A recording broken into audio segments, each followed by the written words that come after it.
이슬이 있었더라. 아멘.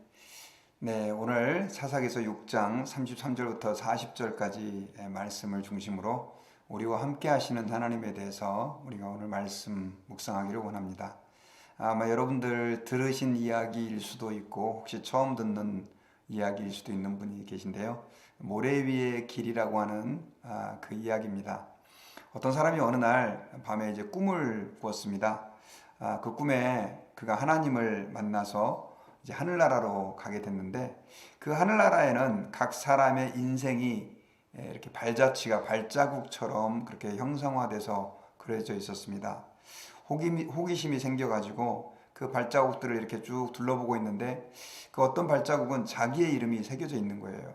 그래서 너무 참 신기하다 하고 이렇게 그 자신이 걸어왔던 인생의 발자취를 보게 됐는데, 그 모래 위에 발자국이 새겨진 그 발자국을 보게 됐는데, 이렇게 인생을 쭉 자기가 되돌아보는 가운데 발자국 가운데 항상 자기의 발자국이 있었고, 그다음 그 옆에 또 하나의 발자국이 있었는데, 그 발자국이 바로 주님의 발자국인 것을 알게 됐죠. 그런데 이 사람이 갑자기 그 발자국을 보는 가운데 깜짝 놀랍니다. 왜냐하면 어느 날 그 두 개의 발자국 가운데 발자국이 하나가 없어진 거죠. 하나만 남아 있는 거예요. 그래서 그 사람이 그때를 돌아보니까 자기가 인생에 있어서 제일 힘든 순간이었던 것을 기억하게 됐습니다. 그래서 하나님에게 이렇게 물어봤습니다. 하나님, 하나님께서 저와 함께 해주셔서 참 감사한데 왜 제가 가장 힘들고 어려울 때는 저를 혼자 걷게 하셨습니까? 라고 이렇게 하나님께 질문을 했어요. 그때 하나님께서는 이렇게 대답을 하십니다. 내가 너와 언제나 함께 있었다. 네가 힘들고 어려울 때도 너와 함께 있었다. 이렇게 대답을 하시는 거예요. 그때 그 젊은이가, 아니 그럼 이 하나밖에 없는 발자국은 어떻게 된 겁니까? 왜 저와 함께 하신다면서 그때는 저와 함께 하시지 않으셨습니까? 라고 물었을 때 하나님께서 그 발자국은 바로 나의 발자국이다. 내가 그때 너를 업고 갔단다 라고 이야기를 했다고 해요. 여러분, 우리가 인생을 살다 보면 참 힘들고 어려운 순간이 많이 있습니다. 그리고 이 세상에서 마치 나 혼자 이 인생을 살아가는 것처럼 느껴지고 여겨질 때도 있습니다. 그런데 여러분, 하나님은 언제나 우리와 함께 하십니다. 특별히 여러분, 예수님의 별명이 임마누엘이시잖아요. 그 임마누엘이라고 하는 것은 하나님이 우리와 함께 하신다라고 하는 의미다라고 하는 것입니다. 하나님이 우리와 함께 하실 때 사실 우리 인생은 별로 의미 없는 인생에서 가치 있는 인생이 될 수 있고요.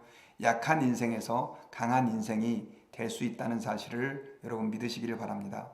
사사기서에 보면 이제 하나님께서 어려움이 있을 때마다 사사들을 사용하셔서 그 백성들을 구원해 내셨는데, 오늘 우리가 함께 봉독한 사사기 6장 말씀은 기드온에 대한 이야기입니다. 기드온도 평범한 한 사람이었습니다. 그런데 하나님께서 그와 함께 하심으로 인해서 그가 우리가 잘 알고 있는 것처럼 300명의 군사로 13만 5천이나 되는 미디안의 군사를 물리치는 어마어마한 그 능력의 도구로 쓰임받았던 것을 우리는 성경을 통해서 알 수가 있습니다.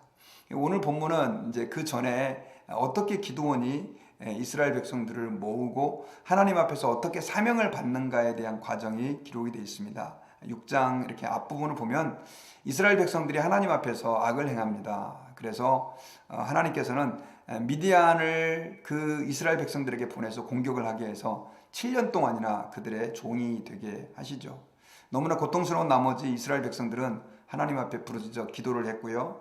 그때 하나님의 사자가 그들에게 오셔가지고 기드온을 지목하십니다. 그리고 기드온에게 여호와께서 너와 함께 하신다라고 하는 말씀을 주시면서 그가 하나님 앞에 선택을 받은 사람이라고 하는 것을 확증시켜 주십니다. 기드온은 담대함과 또 감사함으로 바알의 그 신상을 파괴해 버리면서 이제 하나님 앞에서 사사로서의 사역을 시작하게 되는데, 그가 사역을 시작할 때 많은 지역에서 이제 사람들을 불러오고 모아옵니다. 왜냐하면 미디안과 아말렉과 동방 사람들이 아마 이스라엘 백성들이 배반했다라고 하는 것들을 눈치채고 군사를 이끌고 이스라엘 골짜기에 진을 쳤기 때문입니다. 성령님이 그때 이 기드온에게 강하게 임하 되었어요. 그래서 사람들을 이제 모아놓고 담대하게 백성들을 이 미디안 군사와 싸울 것을 종용을 합니다. 그런데 이 기드온이 그날 그렇게 전쟁을 준비하는 과정 가운데 마음이 많이 두렵고 힘들었던 것 같습니다. 하나님께서는 기드온에게 성령의 충만함을 주셨지만 그는 여전히 마음에 불안감이 있었던 것 같아요. 그래서 하나님 아버지 앞에서 양털을 한 뭉치 들고 타작마당, 곡식을 타작하는 그 마당에 가가지고 하나님께 이렇게 기도를 합니다. 하나님, 이 양털을 제가 가지고 있는데 하나님이 저와 함께 하신다고 하는 것을 확실하게 제게 보여주시려고 하신다고 한다면 이 양털에만 하나님 이슬이 내리고 그 주변에 마르게 해주세요 라면서 하나님이 자신과 함께 하심에 대한 그 확증을 얻고자 합니다. 그런데 하나님께서는 놀랍게 그 기도원의 기도를 들어주셨어요. 그리고 그 다음날 아침에 새벽에 가보니까 그 양털에만 정말 그 물이 젖어 있고 주변에 다 말라 있는 거예요. 이건 하나님이 함께 하시지 않으면 안 되는 거죠. 그런데 기드온은 또다시 의심이 생겼습니다. 그래서 그 다음날 또 하나님 앞에 기도를 해요. 어떻게 기도하냐면 혹시 만에 하나 그것이 하나님이 안 하신 일일 수도 있다라고 하는 의심이 들었는지 하나님 이번에는 반대로 이 양털만 바짝 마르게 해주시고 주변에는 다 이슬로 젖게 해주세요 라고 기도를 했는데 하나님께서는 그렇게 이 기도원의 그 요구에 응답해 주시고 그 다음날 아침에 깨보니까 양털은 마르고 그 주변이 다 이슬로 젖어 있는 것을 그가 목격하게 됩니다. 그리고 이제 이 기드온은 전쟁에 나가게 되는데 여러분 결과적으로 아시겠지만 300명의 군사를 이끌고 이 미디안 13만 5천의 군대를 이기게 되는 정말 하나님이 함께 하시는 놀라운 하나님의 사람으로 쓰임을 받게 됩니다.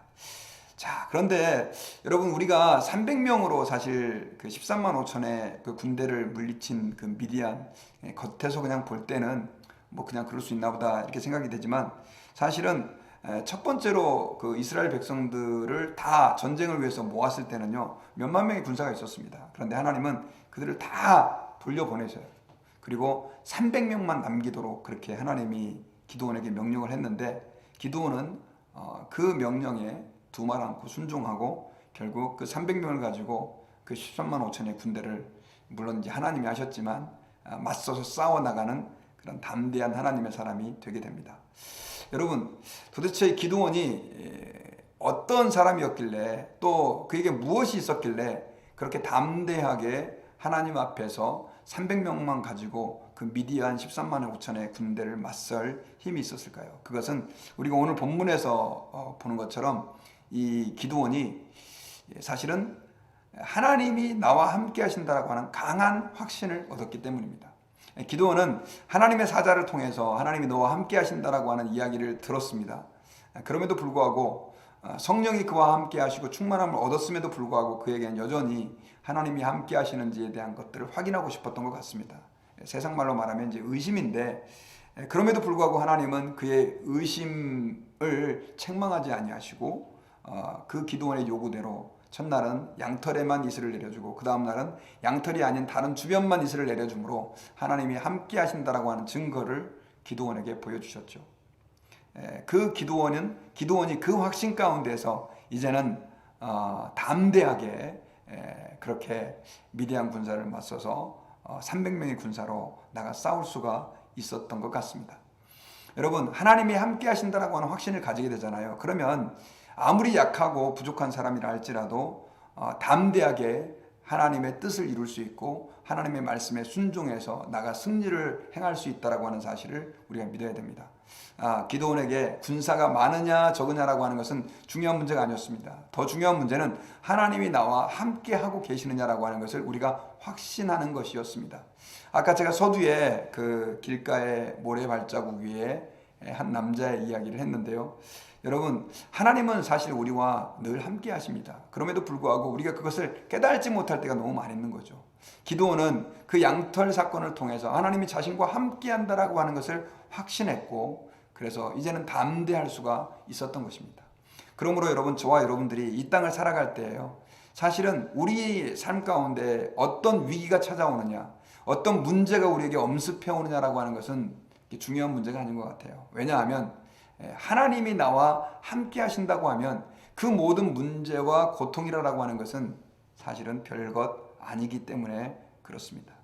여러분, 우리는 다윗을 잘 압니다. 이 다윗은 형들에게 음식을 가져다 주기 위해 전쟁터로 갔다가 골리앗이 이스라엘 백성들을 조롱하는 얘기를 들었습니다. 골리앗은 2m가 넘는 장신이었습니다. 그리고 이스라엘 백성 아무도, 그 군인들 가운데 아무도 수십 년 동안 군대 생활을 했던, 심지어 왕으로 있었던 사울조차도 감히 골리앗 앞에 맞서지 못하는 그런 상황 가운데 있었습니다. 그런데 다윗이 하나님을 모독하는 골리앗을 바라보고 분노를 느끼고 물맷돌 5개 들고 갑옷도 입지 아니하고 결국 골리앗을 향해 나갑니다. 여러분, 그 담력이 어디서 왔겠습니까? 물론 그가 곰을 이긴 적도 있었고 사자를 이긴 적도 있었지만 사실은 그 경험 가지고 저는 그가 골리앗에게 맞섰다고 생각하지는 않습니다. 사실 다윗에게 더 놀라운 확신이 있었던 것은 하나님이 나와 함께 하신다라고 하는 확신이 있었기 때문에 그렇습니다. 그러므로 여러분, 우리가 하나님 아버지 앞에서 이 땅을 살아갈 때에요, 하나님이 나와 함께 하신다라고 하는 확신을 가지는 것은 너무나 중요합니다. 특별히 고통과 위기와 아픔이 있을 때 우리는 하나님이 나와 함께 하신다라고 하는 약속을 반드시 붙들어야만 합니다. 그때 우리는 강할 수 있고요, 하나님이 나와 함께 하신다라고 하는 확신이 있을 때 우리는 믿음의 장부처럼 그렇게 살아갈 수가 있는 것이죠. 여러분, 종이장이 있는데 저도 이게 종이 여기 지금 있잖아요. 흐느적거립니다. 그냥 찢으면 쉽게 찢어지는 거지. 별것도 아니죠. 그런데 여러분, 이 종이가 만약에 벽에 딱 달라붙어 있잖아요. 그러면 어떻습니까? 망치로 쳐도 사실 잘 찢어지지 않죠.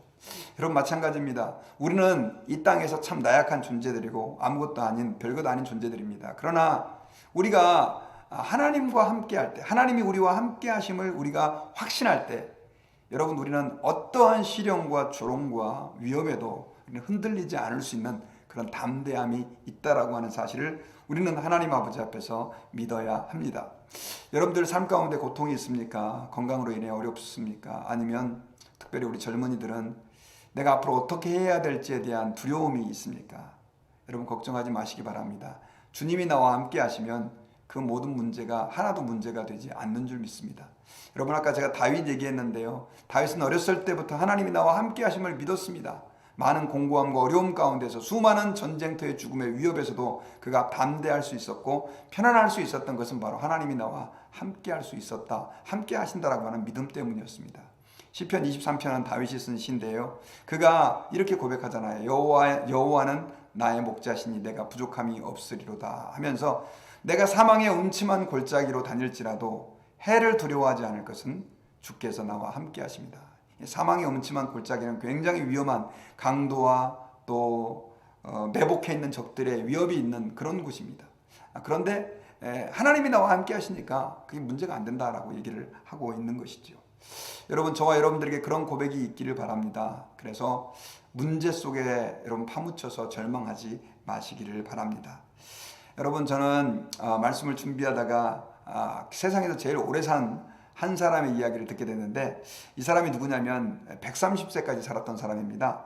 1981년 흑인 가운데서 이제 가장 장수한, 일반인으로 따져도 아마 130세까지 살았으면 굉장히 오래 산 사람인데, 이름이 찰스 스미스라고 하는 사람입니다. 이 사람이 130세의 나이로 플로리다주 바토에서 세상을 떠나게 됐는데요, 이 사람의 그 인생은 한마디로 말하면 고통의 박물관, 고통의 전시장과 같다고 합니다. 노예로 태어나가지고요, 갓난아기 때부터 고통 속에서, 학대 속에서 살았고요, 버지니아 남부와 또 미국의 남부와 서부를 헤매면서 매맞고 모욕당하고 굶주리고, 그리고 죽을 고비를 한 20번 정도 넘겼다고 합니다. 한때는 서부의 최고의 총잡이라고 알려지는 제시 제임스의 마구간에서 그렇게 학대를 받으면서 일한 적도 있었다고 합니다. 그런데 이분이 이제 130세가 되어가지고 임종을 앞둔 그 어느 날 아들이 이제 스티븐스라고 하는 사람이 목사가 됐는데, 그 목사가 이렇게 방문을 했다고 합니다. 아버지가 이제 얼마 생이 남지 않았으니까요. 그래서 그 목사 앞에서 이렇게 기도를 했다고 합니다. 그 기도가 알려져 있는데 그 기도의 내용은 이것이었습니다. 하나님, 제가 흑인으로 태어나게 하심을 감사합니다. 고통스러운 노동생활도 감사합니다. 130년간 언제나 내 곁에 계셔 주신 하나님 감사합니다 라고 고백을 했대요. 여러분, 우리가 하나님 아버지 앞에서요, 이 땅의 삶 가운데에서 세파라든가 풍랑이라든가 파도에 흔들리지 않고 사람들이 내게 하는 말로 마음이 쉽게 절망하지 않을 수 있는 한 가지 비결이 있다고 한다면요, 그것은 오늘 그 흑인 찰리 스미스가 고백한 것처럼 하나님이 나와 함께 해 주신다라고 하는 믿음입니다. 여러분, 그 믿음 가운데서 오늘도 승리하는 우리 모든 성도 되시기를 주님의 이름으로 축원합니다. 기도하겠습니다. 하나님 아버지 감사합니다. 저희들이 이 세상을 살면서 많은 어려움에 직면합니다. 우리 앞에 당면한 미래에 대한 두려움, 또 우리에게 고통을 주는 사람 때문에, 때로는 우리의 나약함 때문에 흔들리고 절망할 때가 많이 있습니다.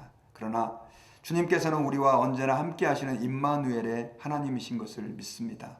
내가 너를 나의 의로운 오른손으로 붙잡아 주리라, 내가 너와 함께 하리라고 하신 그 주의 약속의 말씀을 주님, 저희들이 이제는 신뢰할 수 있게 도와주셔서 하나님 앞에서 낙심하지 않는 우리 모든 성도가 되게 도와주시옵소서. 하나님, 오늘 하루 삶을 살면서 우리와 함께 하시는 하나님을 매 순간 분초마다 경험하기를 원합니다. 예수님의 이름으로 기도하옵나이다. 아멘.